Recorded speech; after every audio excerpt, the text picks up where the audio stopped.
Hello, everyone, and welcome back to our virtual Dirshu Mishnah Beurah share. We're holding in Mishnah Beurah Chelek Hey, right? Chelek Hey, yes, Chelek Hey.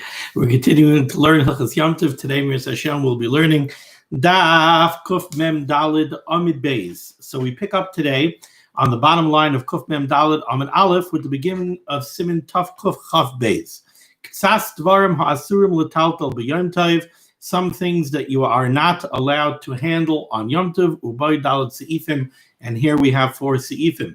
Says the Mechaber, Ein Hasuma Yaitse B'Makloi.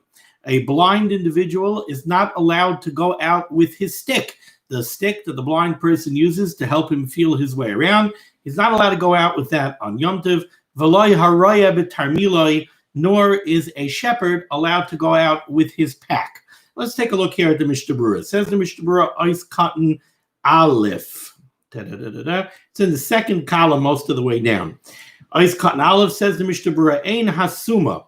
The blind person is not allowed to go out with his stick. Says the Chavetz Chaim V'hu Hadin Zakein. This is not only talking about a blind person who uses a stick, but also an elderly individual who goes out with a walking stick to help him balance himself. Now, if you take a look at the Sharet Tzion, Ois Cotton Aleph, the Chavetz Chaim writes over here, and again, I'm in the second column of the Sharet Tzion. There's more than one Ois Cotton Aleph over here on this page because we have more than one Siman on this page.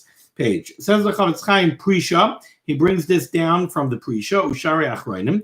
However, V'im Hizkin Kol Kach, if somebody is elderly and infirm, he's weak to the extent She'i Efshaloi Lelech Klal B'li Makel, so that he cannot walk without the walking stick, then mutar afilu b'Shabbos, then even on Shabbos he's allowed to go out with his walking stick. With the Chanal b'Siman Shin Aleph b'Mishnah Beurah Sivkat and Samach Daled Ayin Sham, like we saw previously in Hilchos Shabbos. And now let's go weiter in the Mishnah Beurah and understand what the problem that we're dealing with here is. Why is it that the blind person or the elderly person who can manage without the stick, why are they not allowed to use the stick on Yom Tov? Says the Mishnah Beurah Nice Cotton Beis, Yoitze B'Makloi, Hainu L'Rishos Harabim or L'Karmelis. These people are not allowed to go out with a walking stick out to a Rishos Harabim or even to a Karmelis. Mipnei Shehu Derech Chayil V'Zilzol L'Yom Tov. The problem that we're speaking about over here is not a Hoitzah problem. Hoitzah is mutter on Yom Tov. Let's remember, we said that Mitoich She Hoitzah is mutter l'tzarich, Hoitzah is mutra shaloi l'tzarich, as long as there's some tzarich Yom Tov. Now, certainly for a person to go out with a walking stick to help him balance himself, you would think that is a tzarich. So Hoitzah is not the problem over here. The problem over here is uvdin dechayil and zilzul Yom Tov. When somebody goes out with a stick, somehow that was considered you're going out and you're traveling around in the normal weekday fashion. If you're able to go out without a stick on Yom Tov, then go out without the stick on Yom Tov. I don't know for sure, but in my mind, I have the idea that part of what's at work over here is when somebody is going out during the week and he's busy and he has places to go and he has to come and he has to go, so he goes out with a stick to enable him to walk faster. You know what? Now it's Yom Tov. You're not in a rush. You don't have to rush anywhere. Take it easy. Go out. If you could go without the stick, go without the stick. If you go with the stick, somehow that's uvdin dechayil and zilzul Yom Tov. That's what the Paiskim seem to say.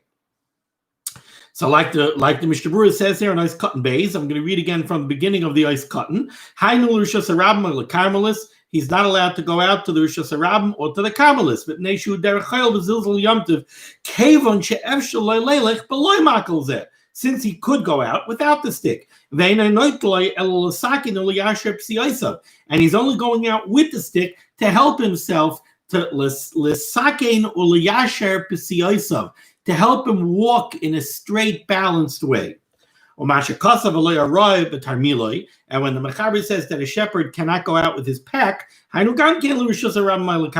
there also, we're not talking about Hoitzah. If he needs the pack because he's carrying something that he needs with him in the pack, so then it's not a Hoitzah issue. But there's an issue anyway because mitam zilusa liyamtiv. It's an uvdin dechayil and a zilusa liyamtiv.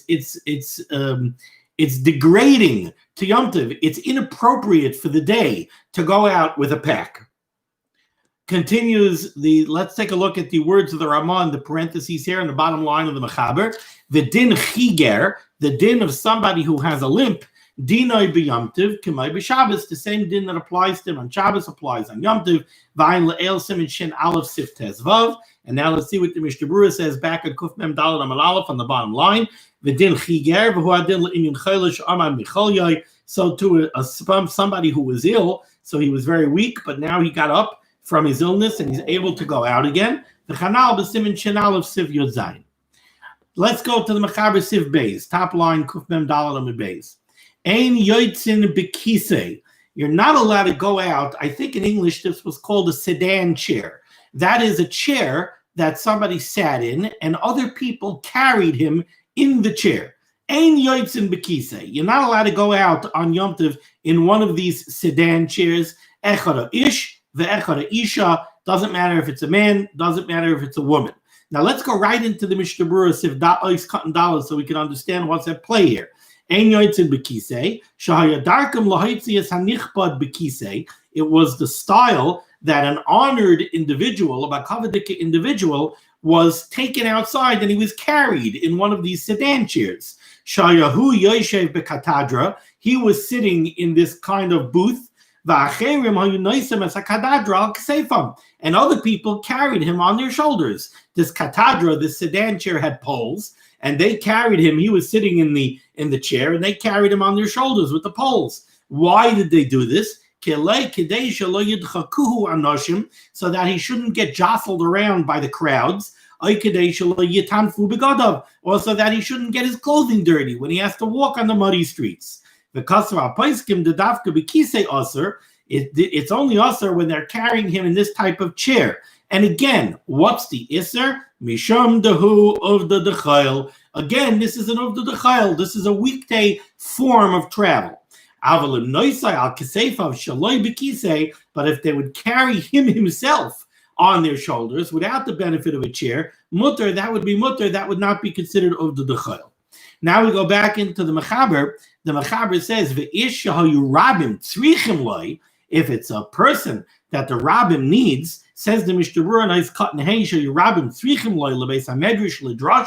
let's say we're talking about the Rosh Yeshiva, and they want to carry the Rosh Yeshiva to the Beis Medrash so he could give the shir, or he can give the drasha, or it's somebody else, an honored individual that's required for a tzarich mitzvah. So then the Mechaber says, then it's mutter for him to be carried in this sedan chair, and they could even carry him in the normal way with the sedan chair on the shoulders, even in something larger than a sedan chair. I saw brought down that this is kimin chuppah. This is like a fancy covered over booth that they would carry him in. If it's somebody that the Rabbim needs him, then even that would be mutter. Says the Mishnah Beurah is katan vav mutter va'afilu yachal elech baraglav mutter. Even if this individual who really could walk on his own 2 feet, still it's mutter im yesh baze ezet tzarich. If there's some need to carry him in the sedan chair, so that he shouldn't get dirty, or that he shouldn't get jostled around by the crowd. And certainly if he's an elderly individual, so it's hard for him to walk, or he's a weak individual and it's too hard for him to walk to the Beis Medrash, then you could carry him in these chairs. The Mechaber said, al hakosef. Says the Mishnah Beurah Pirish, what this means when the Mechaber says that you could carry this individual al hakosef, he means afilu al hakosef, even by carrying him in the sedan chair in the totally normal weekday fashion, by carrying them on the shoulders. And he explains how this was done. Each person stretched out his arm and put his hand on the next fellow's shoulder. So you stand next to Reuven and you put your hand on Reuven's shoulder. Reuven stretches out his arm and puts it on your shoulder. So now you have the 2 arms stretched out between you. And the chair rests on our arms. That's what it means when we say carrying on the shoulders. Certainly, if they carry the chair in an unusual way, where they actually carry the chair with their hands instead of on their arms, that certainly would not be a problem of Udun Dechayel, and that certainly would be mutter in the case of somebody that harabim tzrichim loy. Says the Mechaber in Sif Gimel, Mi shenis kavtzu perish nitzbetzu v'nasu kitzarim gidei shoykov. Somebody the sinews, the muscles of his legs have atrophied. The words literally mean here, shenitzbesu, they dried out, they shriveled. V'nasu kitzarim, and they became shorter. I think this means that his legs have atrophied. Yachal lotzeis b'makel, he could certainly go out with a walking stick. Says the Mishnah Beurah's Katan Ches, Yachal lotzeis b'makel afilu l'rishos harabim. He could go out even to the rishos harabim, where you would think that there might be a hoitzah problem. He could go out with his stick. The nechshav like kinminol, because now the walking stick is to him like a shoe. Somebody who cannot go out without the benefit of the stick, then the stick for him is like a malbush. It's like a shoe. It's not something extra. It's something that he can't go without it. So he's allowed to go out with it on Yom Tov. Sif Dalid, says the Mechaber, Ein manhigin behema b'makil. You're not allowed to guide an animal on Yom Tov using a stick. Says the Mishnah Beurah's Katan Tes, Ein manhigin behema b'makel, afilu azmene lahamakel me esmar lekach. Even if you are mazmin the stick on Erev Yom Tov. So on Erev Yom Tov, you picked out a perfect stick to use as a cattle prod, and now it's not muktzah anymore. Now it's a keli, now it's a cattle prod. So why is this usher on Yom Tov? Explains the Chavetz Chaim, afilu azmene lahamakel me esmar, even if you are mazmin the stick for this purpose on Erev Yom Tov, teshuv lespe mishum muktzah. So now there's no muktzah problem over here. Still in all, it's usher to use this cattle prod on Yom Tov. The mechzei command the azal loshuk lamachra, because it looks like you're taking the animal out to the marketplace to sell it. Again, this is an uvdin dechayel type problem. Now we go on to Siman Tav Kuf Chav Gimel. Dinim hanoyhagin bebehemois b'yom tov, various halachas that apply to the care of animals on Yom Tov. Ubay dalet seifim, and here we have 4 seifim. Says the Mechaber in Sif Aleph, Mesirim izavuvim hanitlim bebehema.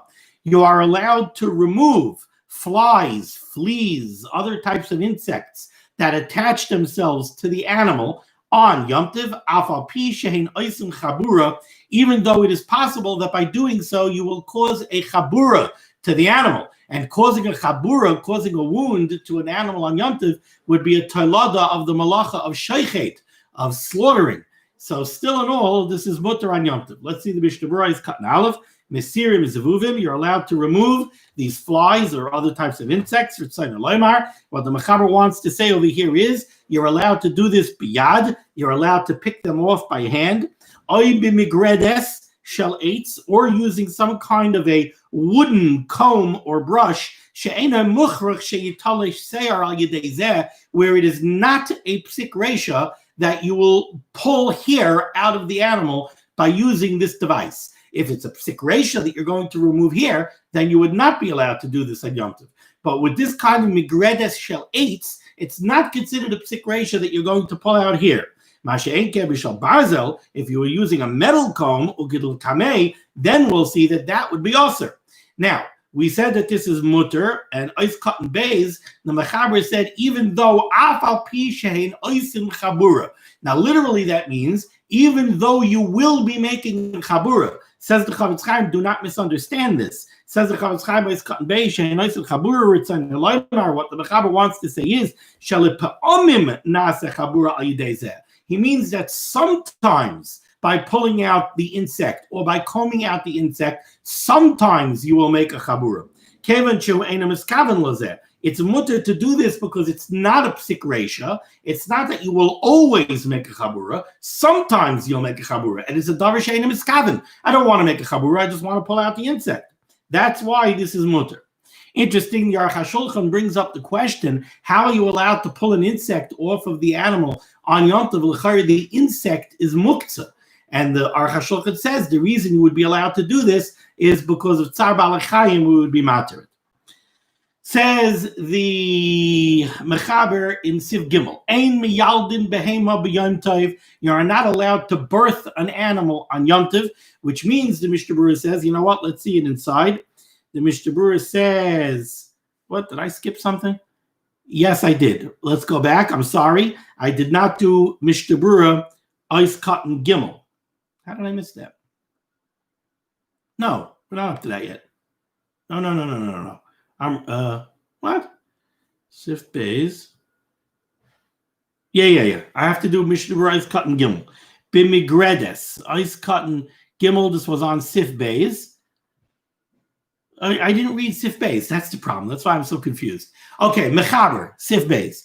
Ein megardin behema bimigredes b'yom tov. You are not allowed to card or to comb or curry an animal using a metal brush or a metal comb on Yom Tov, mipnei shemishameres seyar, because it pulls hair out of the animal. Says the Mishnah Beurah is cutting gimel. B'migredes hainu shel barzel. We're talking about a metal comb.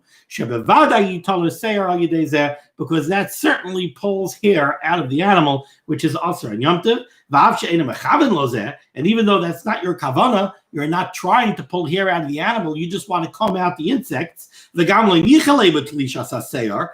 not only is it not a davar shemiskaven, you don't want to pull hair out of the animal. That just hurts the animal for no reason, creates bald spots in the animal for no reason. You don't want to pull out hair. Still, kaimala they have a psik resha, since it's a psik resha that if you comb the animal with the metal comb, it will factually pull out here after leinichale asr, even though you don't want it to happen, it's still forbidden. The chanal b'simin shem chaf sif yod ches. Now finally we go to the mechaber sif gimel.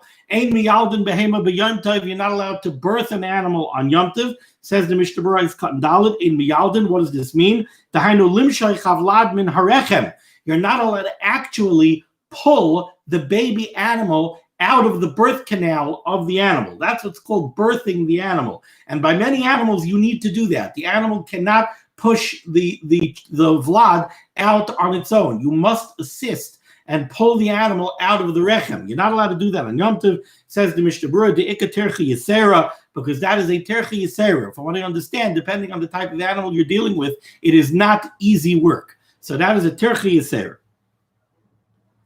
So in miyaldin behema b'yom tov, the mechaber said, aval misaadin oisa. However, you are allowed to assist the animal in giving birth. And the mechaber says, what does that mean? She'oiches b'vlad, you could hold on to the vlad, shelo yipal la'aretz, so that the vlad should not fall out of the mother animal and fall onto the ground. So you could hold on to it to support it. And you're allowed to blow into the nostrils of the newborn animal. And you could take the teat of the mother and give it into the mouth of the vlad so that the vlad should suckle from the mother. Says the Mishnah Beurah is cutting dalid. We read that already. You're allowed to blow into the nostrils of the animal. Why would you do this? Explains to Chavetz Chaim, because sometimes the nostrils of the newborn animal are choked up and clogged up with phlegm, and you need to blow in to clear it out, which is, the truth is, we do this by newborn babies. Very often we have to do suction on the baby because the baby has a lot of phlegm built up, and they need to suction it out so that the baby should breathe well. And by animals also, they would blow into the nostrils of the animal. Okay, we go to Sif Dalid. Behema shericha kavalada. Sometimes a mother animal rejects the newborn baby. Behema shericha kavalada. If an animal rejected its newborn vlad, mutter lizalef pirish lishpaich. You are allowed to sprinkle or pour mei shel yasa, some of the amniotic fluid, olav, onto the baby. And the Mishnah Beurah is going to explain that this was done, somehow this aroused the mother animal's maternal instincts, and it suddenly aroused in the mother animal the need to care for the newborn vlad. Similarly, the mechaber continues, V'litein maloi egroif melach berachma. Sometimes they would also take a fistful of salt and put it into the womb of the mother animal. there's a wound over there from the birth, and it's raw. By putting in salt, that's a little bit painful. Kadesh Tarachim Alav. And the Mishnah Beurah is going to tell us that somehow that reminds the mother animal of the Chevle Leda, of the pains of giving birth, and that again, it stimulates the maternal instincts of the mother to go care for the rejected animal. Aval, however, Hatimeya also lasis lakain. You're not allowed to do either of these things in the case of a behemoth tumeya, of a non-kosher animal. Let's take a look at the Mishnah Beurah over here. Mishnah Beurah Ois Cotton Vav. Alav, you're allowed to sprinkle amniotic fluid. What does alav mean? Al havlad, on the newborn animal. And the reason you would do this, as the Chavetz Chaim is, kedesha tariach reichai, so that the mother should smell the scent of the amniotic fluid, usarachim alav, and somehow that stimulates, it arouses a merciful feeling in the mother, so that the mother should go care for the baby that it rejected. Ois Cotton Zayin, you would put salt, berachma, into the womb. Why would you do this? Kedesha yichavla, to make it that pains the mother animal. Vesizkar tsar leda, and then the mother animal remembers the chevle leda, the pangs of childbirth. Usirachim alav, and again that stimulates the mother to have mercy on the rejected animal and to care for the rejected animal. Ois Cotton Tes, in the case Ois Cotton Ches, in the case of a behemoth tumeya, this is aser. Interesting. She'ena mekaravta la'olam achar sherichakatu. The Chavetz Chaim tells us that by a behemoth tumeya, once the mother animal rejects the newborn, it will never take it back, no matter what you do. Now we go to the words of the Ramah, finishing up Siman Tavkuf Chav Gimel Haga. Va'ayin la'el Siman Reish Mem Vav Siv Gimel B'Haga Im Adam Mitzvah Al Shvisas Behemtoi B'Yomtiv. Earlier on in Hilchos Shabbos in Siman Reish Mem Vav, we had a machlokes, the Mechaber and the Ramah, whether or not there is a tzivoy of Shvisas Behemtoi. We know that on Shabbos you're not permitted to have your behemoth do any malacha for you. Are you allowed? Does that same Isser apply in Yom Tov? The Mechaber said yes. The Ramah said no. Says the Mishnah Beurah here is Tes of Adam B'Tzuvah, Ayla El B'Siman Taftzah, the case of Katan Yadal, where this is brought down as well by Mishnah Beurah in the Mishnah Beurah. And I believe we said over there that you should be machmir and you should take the opinion that there is an Isser or Shvisas Behemtai on Yom Tov. We're going to break over here. Meretz Hashem, tomorrow we'll pick up at Siman Tavkuf Chav Daled. But I'm happy that between this year and Friday's year, we were able to pick up another day. If I'm correct, I think we're about 2 days behind the Dirshu schedule. Hopefully we will catch up to the Dirshu schedule in short order. I noticed that we are getting quite close to the end of Chelik Hey. Yep, not too many more shiurim to Chelik Hey. Another Chelik of Mishnah Beurah. Beautiful. Okay, thank you so much for joining me for Limud HaTorah. Be well.